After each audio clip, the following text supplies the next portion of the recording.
Nobles frères et sœurs dans le Seigneur à travers le monde entier, demeurons bénis au nom de Jésus-Christ, servant. Toujours avec deux mots posés sur le cœur que j'aimerais effectuer avec vous le partage de la parole de Dieu sur un sujet tellement important qui est un sujet malheureusement controversé, à polémique, qui crée aujourd'hui trop de confusion. Pourtant, les choses sont suffisamment claires à la lumière de la parole de Dieu. Il s'agit de quoi? Il s'agit du voile. Une femme doit-elle porter le foulard? Quand la Bible parle du voile, la Bible parle de quoi exactement? N'est-ce pas? Existe-t-il le type de voile? Si oui, lesquels? Le voile signifie-t-il foulard? Et que dit la parole de Dieu à ce sujet? Les femmes doivent-elles porter des voiles lorsqu'elles veulent prier? Ou prophétiser quoi que ce soit? Aujourd'hui, nous allons tout vous révéler sur ce sujet. Si le sujet vous intéresse, allons suivons la suite. Amen. Bien aimé, la première des choses à noter ici, c'est que le mot voile, le mot voile dans la Bible a des définitions différentes en fonction des contextes. Généralement, il y en a trois. Trois définitions différentes du mot voile en fonction des contextes à ne pas confondre. Qu'est-ce que le voile? Le voile, en réalité, est tout ce qui est utilisé pour cacher, pour obscurcir une réalité. C'est ça, le mot voile. Alors, que nous enseigne la parole de Dieu sur ce mot-là? Dans le livre de Genèse, comme je vous ai toujours dit, quand vous voyez une affaire, ne prenez pas un aspect et puis vous posez votre conclusion sur ça. Non. Prenez d'abord bien l'histoire du début jusqu'à sa fin, en tenant compte de tous les paramètres avant de poser un jugement et prendre position. Parce que si vous ne prenez pas l'histoire du début jusqu'à sa fin, et vous arrêtez seulement sur un détail et prendre la conclusion sera toujours faussée et erronée. Attention. Aujourd'hui, nous allons tout vous révéler sur cette affaire de voile, de sa jeunesse jusqu'à la fin. Amen. Très bien. Dans l'Ancien Testament, comme je le disais tantôt, le mot voile était utilisé pour faire référence à un tissu qui couvrait certaines réalités. Le visage, couvrir une pièce, comme le voile du temple. Quand vous regardez Genèse chapitre, vous pouvez prendre ça, chapitre 38, le verset 14. Tamar, qui était la belle-fille de Judas, Judas qui était le fils de Jacob. Tamar, ayant perdu son mari et tous les autres, alors elle a donc décidé de faire l'enfant avec son beau-père, Judas.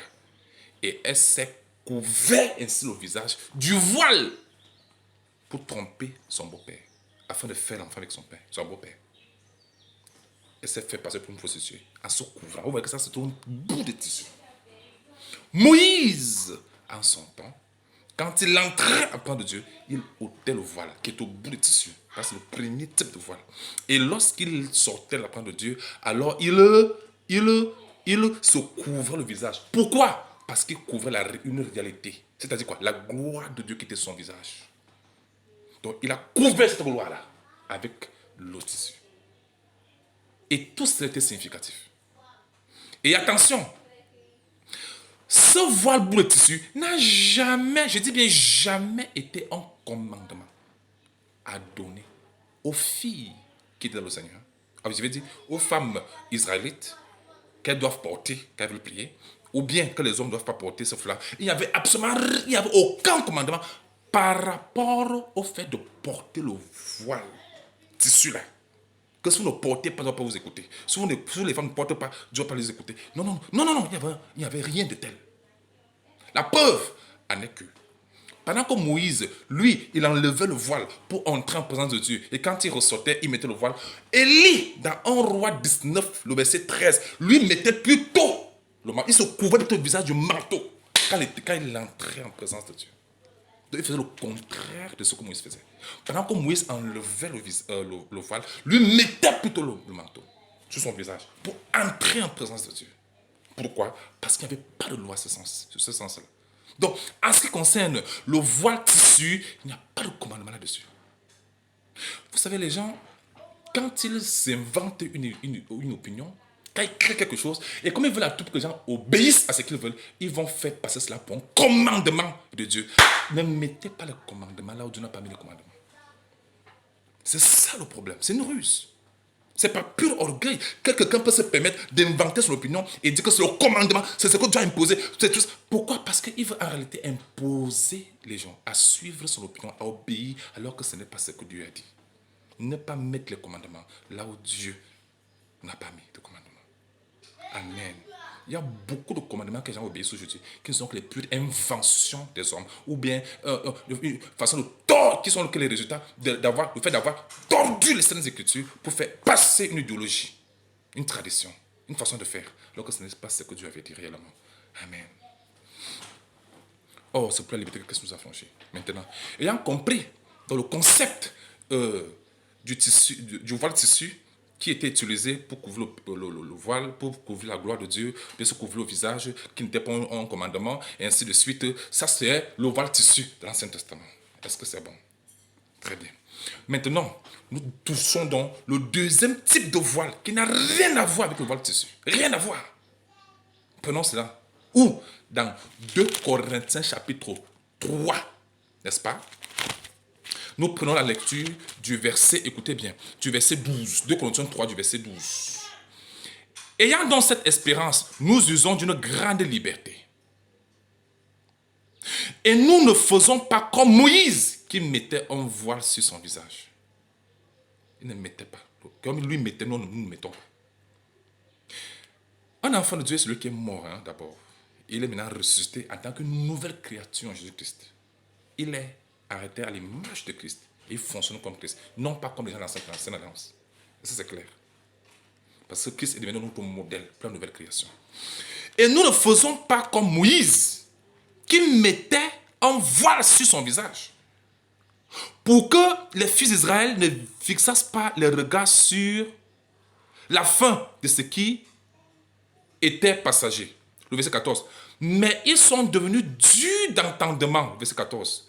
Jusqu'à ce jour, le voile demeure. Le voile au singulier demeure. Dites-moi, quel est ce voile singulier-là qui demeure? Pas les voiles qu'on fabrique. Non, pas les voiles. Mais le voile au singulier qui demeure. C'est quoi ce voile-là? Il dit jusqu'à ce jour, le même voile. Vous comprenez que le mot voile là maintenant n'a plus rien à voir avec les tissus. Parce que c'est au singulier. Demeure. Quand ils font la lecture de l'Ancien Testament, il dit, il ne se lève pas, parce que c'est en Christ qu'il disparaît. Donc il y a un voile qui disparaît en Christ. Ce voile-là n'a rien à voir avec tissu. Le verset 15.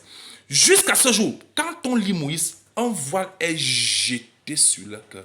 Quel est le voile qui est jeté sur tous les cœurs de ceux qui lisent l'Ancien Testament? Quel est ce voile? Pas les voiles que Dieu envoie là-bas. Non, quel voile? Un voile qui est jeté sur les cœurs. Il y a plusieurs cœurs, mais un voile couvre. C'est quoi ce voile-là? Est-ce un bout de tissu? Ça, c'est être complètement insensé si quelqu'un pense comme ça. Le verset 16. J'aime le passage ici. Aïe! Mais lorsque les cœurs se convertissent au Seigneur, le voile est ôté. Vous voulez même dire que c'est au bout de tissu? Donc quand on se convertit au Seigneur, le bout de tissu est ôté. Non! Ça n'a rien à voir avec le bout de tissu ici. Ce voile-ci parle clairement. Vous avez, on avait dit qu'ils sont durs d'entendement. On parle ici de quoi? De l'aveuglement spirituel. L'incrédulité, le doute, le fait de voiler les réalités, la gloire de Christ, tout ce qui empêchait les gens de voir la gloire de Christ. N'est-ce pas? De comprendre les choses. L'ignorance. Voilà le voile en question. L'aveuglement spirituel. Voilà le voile en question. La dureté d'entendement. Voilà le voile en question. Qui est ôté lorsque les cœurs se convertissent au Seigneur. Le voile du cœur, c'est pas le tissu. C'est l'ignorance. C'est l'aveuglement spirituel. Voilà le deuxième type de voile. Est-ce que c'est très clair? Lorsque les cœurs se commettent au Seigneur, le voile là que j'étais sur tous les cœurs là, pas trois voiles. Or, en réalité, chaque femme a son voile, non? S'il faut parler de voile, il y a plusieurs voiles dans le monde, mais on ne parle pas de ces voiles là-dessus là. On parle du voile qui est en réalité l'aveuglement spirituel. Voilà le voile qui est ôté quand nous entrons en Christ. Est-ce que c'est très clair? Maintenant, touchons maintenant le troisième type de voile qui n'a rien à voir ni avec le premier voile tissu ou bien le deuxième type de voile, voile d'aveuglement spirituel. Ça, c'est une autre forme de voile qui n'a rien à voir avec les deux autres. Nous prenons ça dans 1 Corinthiens, chapitre 11. Nous lisons.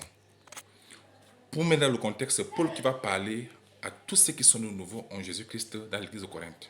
En Corinthiens 11, il dit: je veux cependant que vous sachiez que Christ est le chef de tout homme, que l'homme est le chef de la femme et que Dieu est le chef de Christ.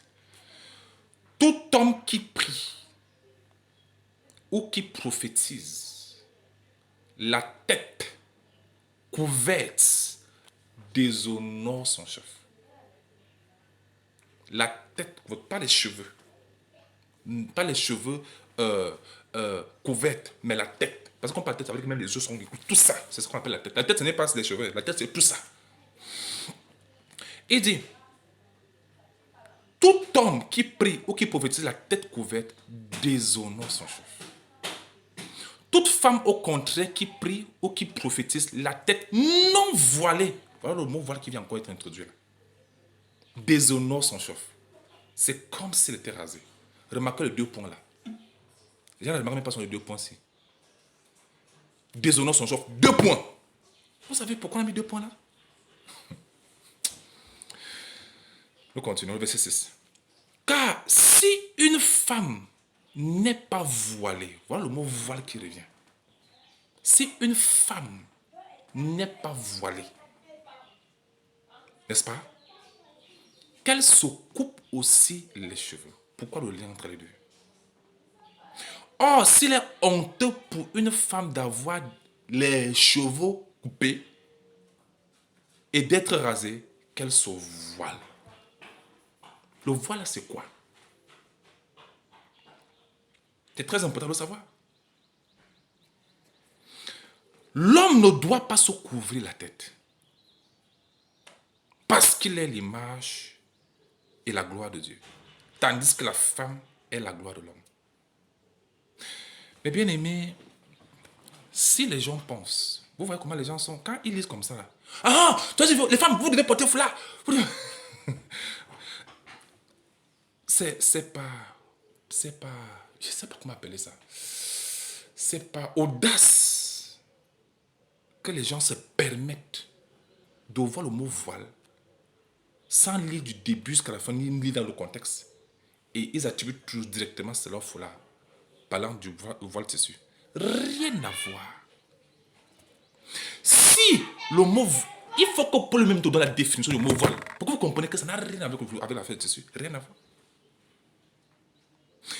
Vous savez, si le voile là, dans ce contexte-ci, signifiait le bout de tissu qu'on met sur le visage, qu'on met sur la tête en fait. Si c'était ça, ça veut dire que tout ce que je mets sur ma tête, ça devient un voile. Pas seulement le tissu. Je peux prendre le plastique que je mets sur ma tête. Ma tête est couverte ou pas? Elle est couverte, non? Je peux prendre...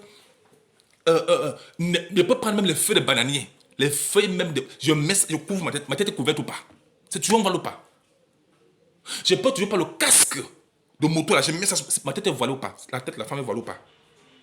Quelqu'un peut prendre même le chapeau. Il met sur la tête. La femme peut mettre le chapeau. C'est tout. Vous voyez maintenant. Quelqu'un peut même prendre les greffes brésiliennes, ça dit, on appelle ça comment? Les greffes brésiliennes, ça dit, que ce soit les greffes brésiliennes, ça veut dire que tout ce que quelqu'un peut mettre sur le visage, tout ce qu'une femme peut mettre sur le visage, même le papier hygiénique, c'est une couverture, non? C'est tout ça le voile? Non, les gens n'ont pas compris le voile. Maintenant, comme Paul, qui parle de voile, qui lui nous donne la définition du mot voile, dans le contexte ici, remarquez d'abord au verset 5, que quand il dit toute femme au contraire qui prie ou qui prophétise la tête non voilée, nous honorons son chef, il met 2 points. 2 points signifient ici que ce qui va suivre, c'est l'explication claire de ce qui a été dit avant. Voilà pourquoi c'est important de maîtriser un peu quelques notions dans la langue française, de Molière. C'est très important. 2 points. Il dit c'est comme s'il était rasé. Vous voyez maintenant?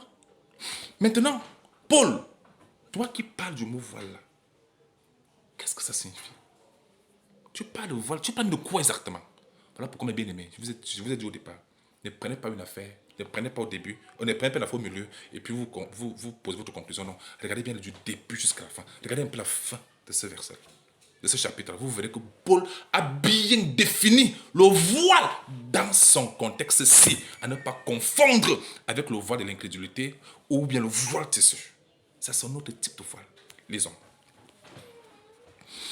Nous prenons le verset 13. Je vais vous lire dans 2 versions. Version lue seconde, la version semeur. C'est parti. Jugez en vous-même. Est-il convenable qu'une femme prie Dieu sans être voilée? Le mot va revenir encore.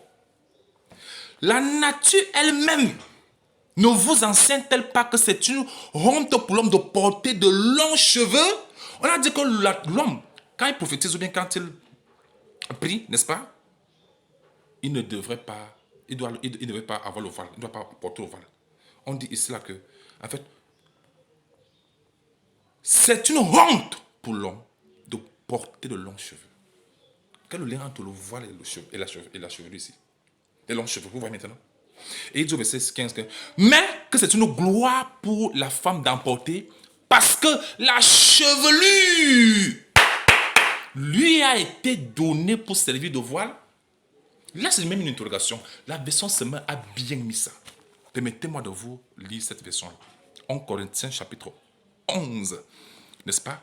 Je prends directement du verset 13. Il dit, jugez-vous même de cela. Est-il convenable pour une femme de prier Dieu la tête découverte? Il dit, ne paraît-il pas naturel à tout le monde que c'est une indignité pour un homme de porter des cheveux longs? N'est-ce pas? Et il dit cela que, mais qu'une longue chevelure fait honneur à la femme, car, mon Dieu, écoutez alors, la chevelure lui a été donnée pour lui servir de voile. Donc le voile dans le contexte 1 Corinthiens 11 là, ce n'est ni le bout du tissu, ni l'ignorance. Ici, il s'agit de la chevelure. Ce n'est pas moi qui l'ai inventé. Ici, quand vous dit le contraire, la personne est en train de dénigrer ce qui est écrit.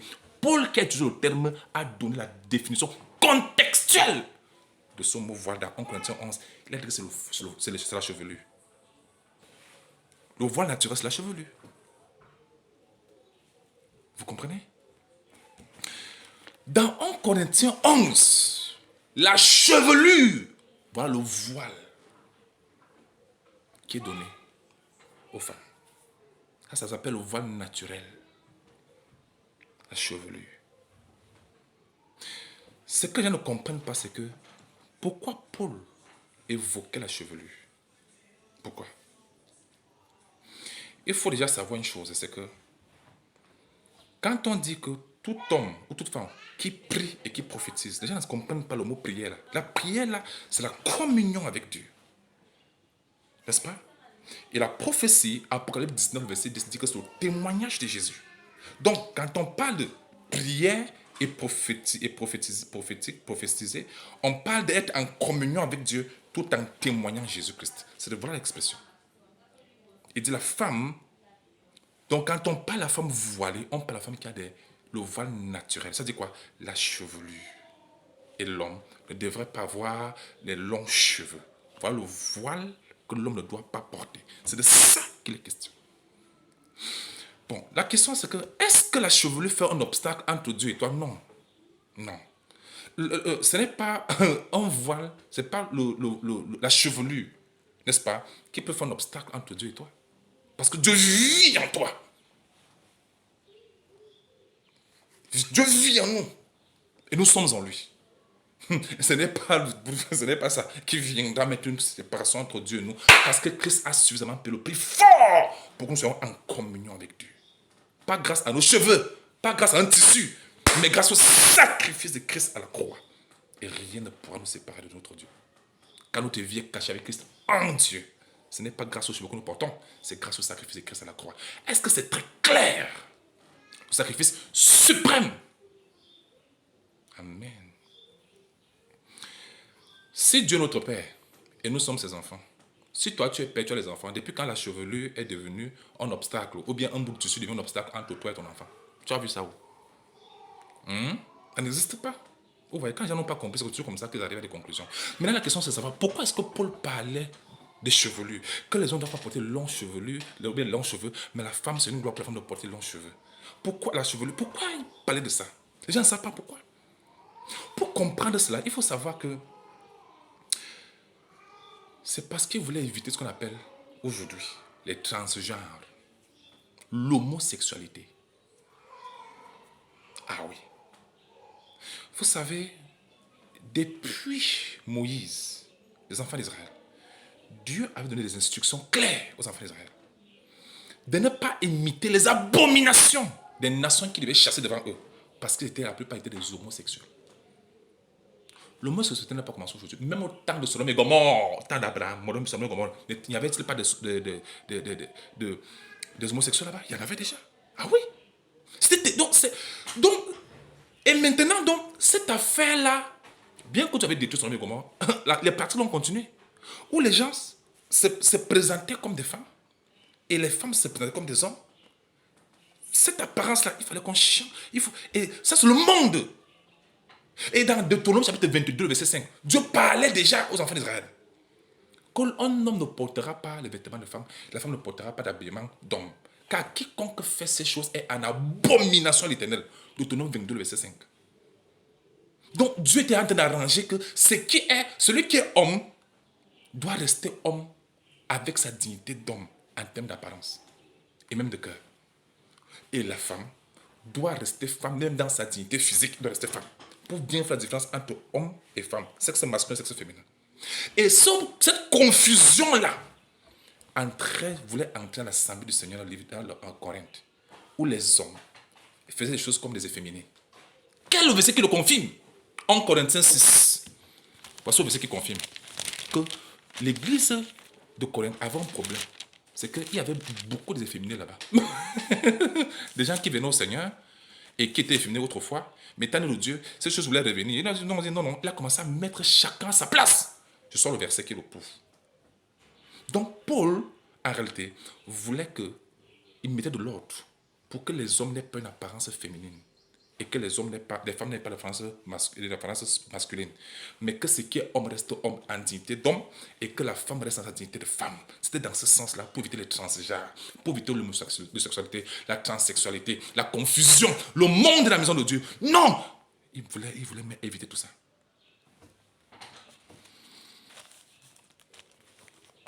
En Corinthiens 6, je le prouve d'abord. Nous prenons directement du verset 7. C'est un défaut qui est dans l'église de Corinthe. Je lis. C'est déjà un défaut chez vous que d'avoir des procès les uns avec les autres. Pourquoi ne souffrez-vous pas plutôt quelques injustices? Il dit, pourquoi ne vous laissez-vous pas plutôt dépouiller? Il dit, mais c'est vous qui commettez l'injustice et qui dépouillez, et c'est envers les frères que vous agissez de la sorte. Il dit, ne savez-vous pas que les injustes n'hériteront point le royaume de Dieu? Ne vous y trompez pas, ni les impudiques, ni les idolâtres, ni les adultères, ni les efféminés. Voilà ça qui est écrit. Ni les efféminés. Voilà le problème. Donc il y avait les efféminés là-bas. Ceux qui venaient étaient autrefois les efféminés. Je le prouve. Ni les efféminés. Vous avez vu le mot efféminé? Pourquoi vous avez les efféminés? Les féminins sont les gens qui sont tellement faibles comme des femmes. Faibles comme des filles font les choses comme des femmes. Les hommes qui font les choses comme des femmes. Tout ça, ça renvoie à l'homosexualité. Vous voyez maintenant? Il dit ni les efféminés, ni les infâmes, ceux qui sont réputés à faire du déshonneur, c'est-à-dire un déshonneur total, ceux qui manquent de dignité. Ni les voleurs, ni les cupides, ni les ivrognes, ni les outrageux, ni les ravisseurs, n'hériteront au royaume de Dieu. Il dit, et c'est là ce que vous étiez, quelques-uns de vous, montrant que ceux qui venaient à Christ étaient autrefois des efféminés. Étant nés de nouveau en Jésus-Christ, parce qu'ils sont morts en Christ. Ils sont de nouvelles créatures en Jésus-Christ. Maintenant donc, de fois, comme quand l'intelligence n'est pas renouvelée, de fois, on a souvent tendance à vouloir refaire les mêmes choses. Ils voulaient ramener le monde Ce qu'ils faisaient autrefois. Avec les apparences d'hommes, des femmes. Les hommes qui veulent ils font les cheveux comme les femmes. C'est ça qu'on peut être en train de régler comme problème. Et c'est bien clair. Mais bien aimé, Paul voulait arrêter directement cette affaire de féminisme. Arrêter ça complètement. Parce que c'était quelque chose qui donnait de l'indignité, ça déshonorait Dieu. Aujourd'hui, regardez, il y a un autre, ou c'est un pasteur, je ne sais pas trop, quand il prêche au pupitre, il a les talons aux pieds. Vous imaginez ça? Ça donne une image, ça déshonore Christ. Parce que l'homme est l'homme. Mais maintenant, un homme qui se met en femme, il y a problème. Comme la femme qui se met en homme, il y a problème. Donc il fallait bien remettre chaque sexe dans son contexte d'origine naturel pour qu'il n'y ait plus de féminisme, qu'il n'y ait plus de confusion. Est-ce que c'est clair? Parce que là-bas, les hommes venaient avec les cheveux des femmes. Non, Paul a dit non. Si tu es en communion avec Dieu, comme ça on appelle la prière, si tu prophétises, si tu témoignes Jésus, tu dois avoir si tu es un homme, tu ne dois pas avoir les cheveux, tu ne dois pas porter le voile. Montrant ici qu'il faut avoir une apparence typique d'un homme. Il ne faut pas avoir les apparences de femme. Ça déshonore Christ. Ah oui. C'est ce que ça signifie. Voilà la raison principale pour laquelle Paul a parlé de ça. Elle n'est pas l'Esprit de Dieu. Amen. Donc les gens ne savent pas qu'il y avait ce problème à l'église de Corinthe. Il y avait les efféminés là-bas. Il y a l'autre, oh mon Dieu, fait des choses, il porte le cabas des femmes. C'est quoi? C'est quoi le projet? C'est quoi le projet? Non. Ce qui est réservé pour la femme doit rester pour la femme, pour la dignité de la femme. Ce qui est pour l'homme doit rester pour l'homme, pour la dignité de l'homme. Les longs cheveux là, c'est quand vous arrivez dans une assemblée où tout le monde va porter les longs cheveux comme des femmes, tout le monde va se tester, tout le monde va faire des choses comme des femmes. Ça vous allez comprendre pourquoi Paul a parlé de 1 Corinthiens 11 là. Voilà pourquoi au verset 3, il dit d'abord que l'homme est le chef de la femme. L'homme est le chef de la femme. Montrer ici qu'il faut qu'il y ait une différence au niveau même de l'habillement. Tout doit être digne. Donc tout doit être. Ce qui est masculin reste dans la dignité masculine et ce qui est féminin reste et demeure dans la dignité féminine. Et ça, c'est très clair. Qu'il n'y ait plus de confusion. Donc le voile dont nous voile, le voile nouveau, le voile dans 1 Corinthiens 11 parle de la chevelure, qui était une apparition, si vous voulez, une présentation de ce qui était autrefois les efféminés, qui sont entrés au Seigneur, mais qui voulaient revenir avec la même chose. Il dit non. Si tu es un homme qui prie et qui prophétise, c'est-à-dire qui est en communion avec Dieu et qui parle de Christ, n'est-ce pas, ta tête ne doit pas être voilée. Ça ne doit pas porter de longs cheveux. Il faut une apparence humaine, d'homme, ainsi de suite. Mais la femme, elle doit porter ce c'est pour qu'on puisse distinguer les deux, pour éviter les transgenres qui mènent aujourd'hui. Aujourd'hui, nous vivons dans les religions aujourd'hui où les homosexuels, même les gens bénissent même leur couple dans les milieux religieux. C'est une honte. Ah oui? Je n'en dirai pas plus de ce côté-là. Très bien. Vous savez, vous devez savoir qu'en Christ, il y a un passage que j'aime bien, Colossiens 2. Permettez-moi de vous lire Colossiens chapitre 2. N'est-ce pas? Je lis la version français courant.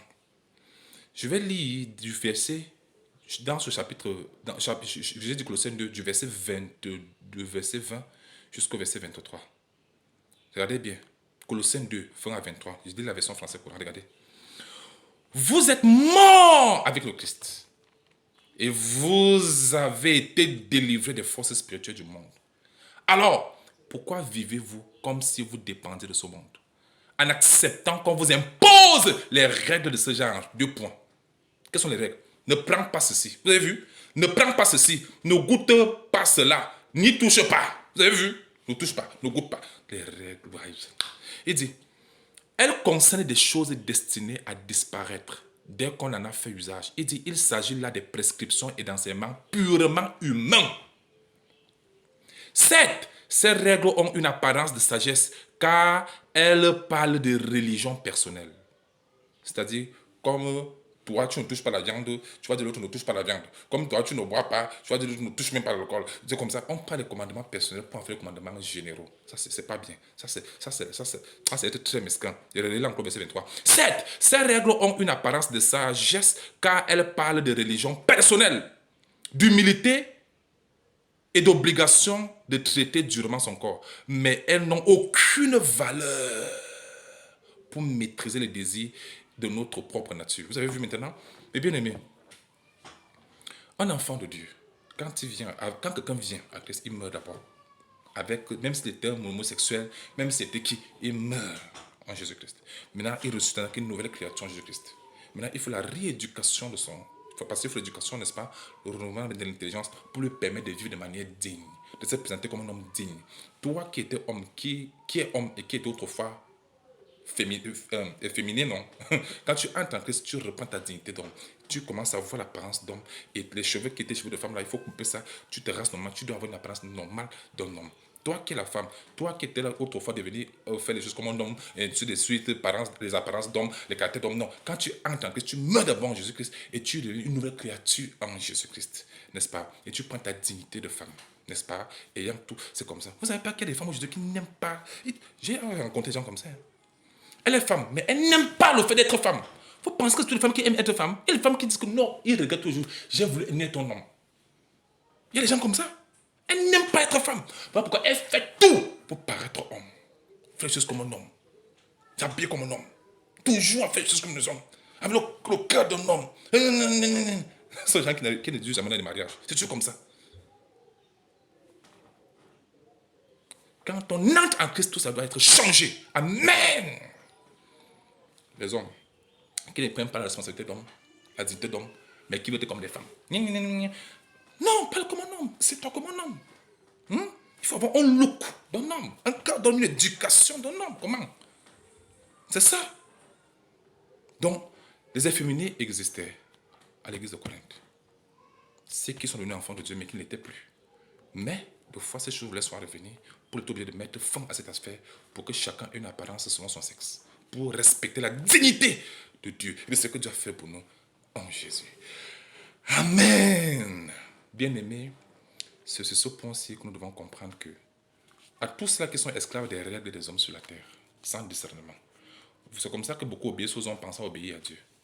Alors que Galates 5, verset 1 est clair. C'est pour la liberté que Christ nous a franchis. À ce qui concerne les tissus d'hommes. Vous pouvez porter votre tissu haut, vous ne portez pas haut. Ce n'est pas un problème. Si c'est pour le tissu, c'est vous voir le tissu là. Faites ce que vous voulez. Sauf il n'y a pas Dieu. Ne faites pas de. Ça ne gêne rien du Dieu qui vit en toi, qui parle en ton cœur. La communion avec Dieu, c'est une communion spirituelle. Ce n'est pas avec les cheveux, c'est avec le cœur. Dieu il vit déjà en toi, il te parle à l'intérieur. Tu en communiques avec lui. Mais pour une affaire de dignité, il faut avoir une apparence digne. Amen.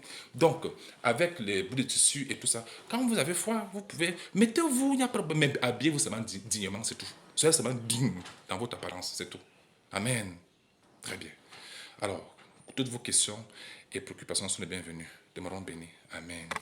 Bien-aimé, si Dieu dans l'ancienne alliance n'avait jamais donné le commandement par rapport au voile tissu, de porter, de ne pas porter, quand il y avait encore les lois en ce temps, Dieu n'a jamais donné un commandement par rapport à ça. Donc, c'est en Christ, quand Dieu nous a délivrés de la loi, il nous a délivrés de tout.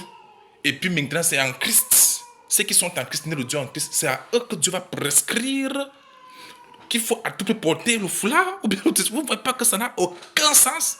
Non, c'est même à qui il fallait prescrire. Dieu n'a pas fait prescription par rapport à ça. C'est pour ceux qui sont en Christ, nés de nouveau en Jésus-Christ, qui sont des Christ sur la terre. C'est à eux qu'on va prescrire le port de voile pour les femmes. Mais ça, c'est waouh!